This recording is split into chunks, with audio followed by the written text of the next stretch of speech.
O Internacional inicia a semana de volta ao Campeonato Brasileiro com uma novidade da delegação que vai à Bahia para enfrentar o Bahia na Fonte Nova. Enquanto isso, renovações, novidades sobre Alan Patrick e mais. A política do Inter cada vez fervendo mais e mais e mais. Fernando Carvalho aponta apoio a Roberto Melo e entra como um player importante no pleito colorado. Vamos falar sobre tudo isso? Então tu sabe, fica comigo depois da vinheta.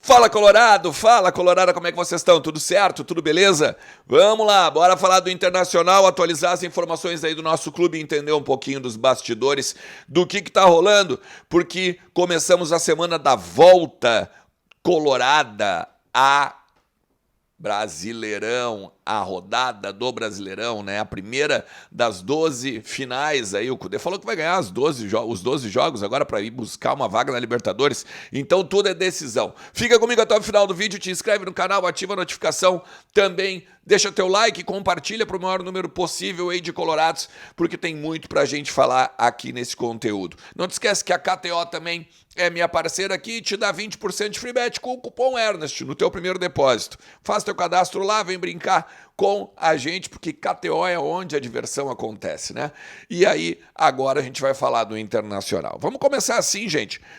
Maiúscula, imensa, gigantesca a vitória do Internacional das Gurias Coloradas ontem, domingo, sobre o Colo-Colo, né? 4-2. Um absurdo o que fez as Gurias Coloradas. E aí, a gente tá na semifinal da Copa Libertadores feminina. Priscila jogando demais, o time do Lucas Piscinato jogando também o fino da bola, um meio-campo envolvente, um ataque então fazendo gols. Goleamos Boca Juniors, jogamos contra o Nacional do Uruguai. Agora enfrentamos, por exemplo, a Tati, a ex-técnica do Internacional, também campeã brasileira pela Ferroviária, uma sumidade dentro do futebol feminino, aí, do contexto do futebol feminino nacional, um absurdo o que tem feito o Internacional agora nessa competição, que joga contra o Corinthians, agora na semifinal, e aí do outro lado pode pegar ou o Palmeiras ou o Atlético Nacional, claro, numa eventual final, né? Vamos com calma, vamos na boa, mas de qualquer maneira vale esse destaque, ó. As Gurias Coloradas gigantescas na estreia na competição internacional, tá? Gente, assim, ó, quero falar sobre renovações, porque assim, o Gabriel tá para renovar, vai renovar por 2 anos. Eu tinha informação inicial que seria até 2024, final de 2024, mas ele vai ficar mais um ano ainda, 2025. São 2 anos, o que está se avizinhando aí em termos de até confirmações, talvez agora essa semana. Mas a questão, então, do mercado, né, que a gente já tinha falado também no vídeo passado, a questão, o Rodrigo Moledo deve dar adeus ao Inter, Gia Dias também deve dar adeus ao Inter e o Dalbert deve dar adeus ao Inter ao final do ano. Porque até o Lucas Colar trouxe essa informação de que o Iago, lateral, que foi para o Augsburg, né, da Alemanha, acabou também confirmando que o Inter sondou um retorno dele ao Brasil. Também tem outros clubes do centro do país de olho nessa possibilidade, mas o Iago, por ser cria do celeiro e tal, voltaria. Então, já tem o René, vem o Iago também, vai disputar uma vaga, né? São jogadores, eu acho que extremamente diferentes.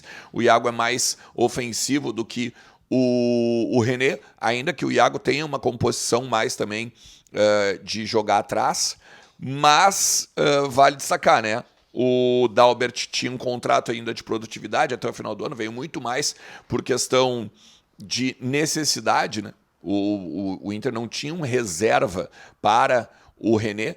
O reserva é o Tauan Lara, mas o Tauan também deu uma oscilada boa, né, nos jogos aí em que participou. Quando precisava de alguém, botava o Carlos Depena. O próprio Mano também, né, chegou a improvisar o Depena.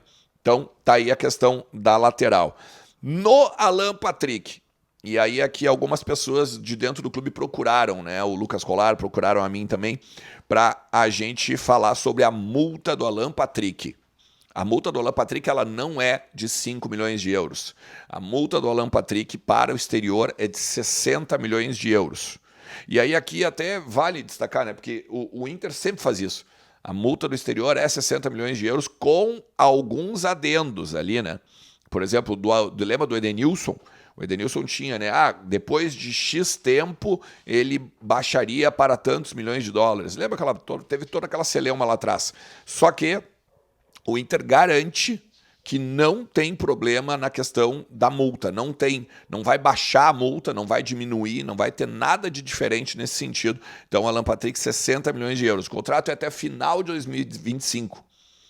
Teria tido um adendo, alguma coisa, porque parece que a informação inicial era que seria até o meio do ano. Não, mas é até o final de 2025. E está, sim, conversando a possibilidade de ele ampliar até 2027, aí talvez encerra a carreira no Inter, ganha uma bonificação a mais aí em termos de salários e tal. O André Curi está sendo aguardado, inclusive, né? O André Curi é o empresário do jogador, está sendo aguardado aí no Beira-Rio para conversar e trocar uma ideia aí a respeito dessa ampliação, beleza?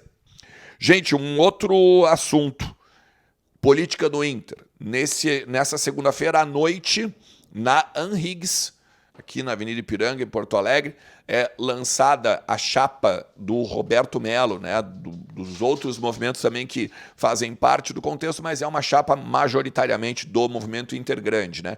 E aqui a gente tem alguns players bem importantes que vão começar a tomar protagonismo também junto ao ex-vice de futebol, né? Fernando Carvalho é um deles, chegou a botar agora pela manhã uma postagem no seu Facebook, vai botar nas redes sociais como um todo aí o apoio ao Roberto Melo e vai fazer parte da campanha do Roberto Melo, assim como Delcir Sonda, assim como provavelmente Giovanni Luigi também esteja mais forte na campanha pela volta do movimento Intergrande, então, ao talvez comando máximo do Inter como um todo, né? E aí aqui eu tenho uma leitura diferente, né? Em termos do porquê o Fernando Carvalho está junto com o Roberto Melo. Porque vai ser uma eleição diferente. Os dois candidatos eles têm uma certa rejeição, porque o Alessandro Barcelos não ganhou nada, o Alessandro Barcelos também cometeu erros, assim como o Roberto Melo, que também, quando era vice de futebol, também não ganhou nada, não conseguiu ganhar nenhuma Série B. Tem a questão também de 2019, né, da final da Copa do Brasil. E aí Roberto Melo, precisa se fortalecer em cima da história do movimento. Tanto que o material de campanha do Roberto Melo está lá. Os títulos que ele, teoricamente, teria feito parte, né? Ainda como diretor de outras áreas que não do futebol. Porque ele, como diretor de futebol mesmo, ele só teve 2 títulos, né? 2013 e 2014 e um gauchão.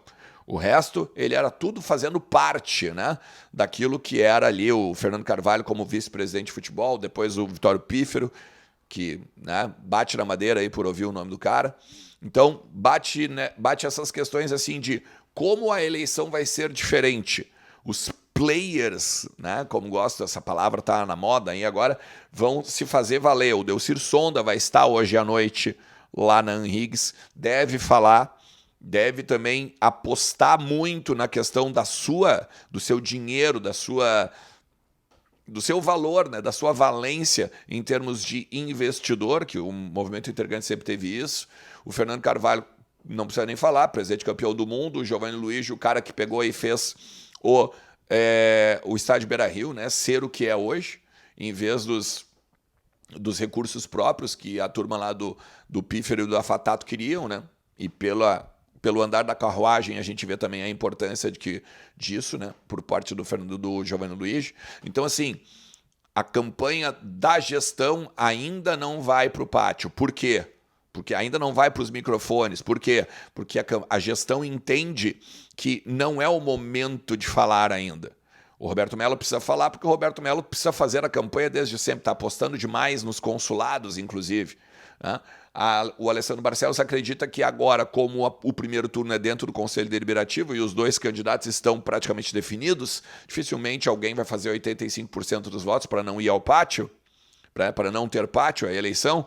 Então, depois que sair, que é dia 7 de novembro, o primeiro turno, a gente vai ouvir mais os integrantes da gestão, né? da nova gestão que busca a reeleição, o próprio Alessandro Barcelos. O Voz do Gigante vai tentar fazer, inclusive, um debate com os dois, para os dois falarem, para a gente não precisar nem fazer perguntas, mas usar muito como faz debate político mesmo, né? Usar temas e cada um fazer perguntas um para o outro. Vamos ver o que dá aí, vamos ver se as duas assessorias vão topar. Beleza? Cara, se tu chegou por aqui, te agradeço demais, tá? E não te esquece que a Pesto Comunicação, ela pode te ajudar a levar a tua marca ou a tua rede social, a rede social da tua empresa, num outro patamar. A Pesto Comunicação, ela tem gerenciamento de conteúdos, ela tem análise, principalmente dos teus perfis, e pode redirecionar aí a tua marca para o público-alvo que tu quer atingir, beleza? Tamo junto, um forte abraço. Tchau!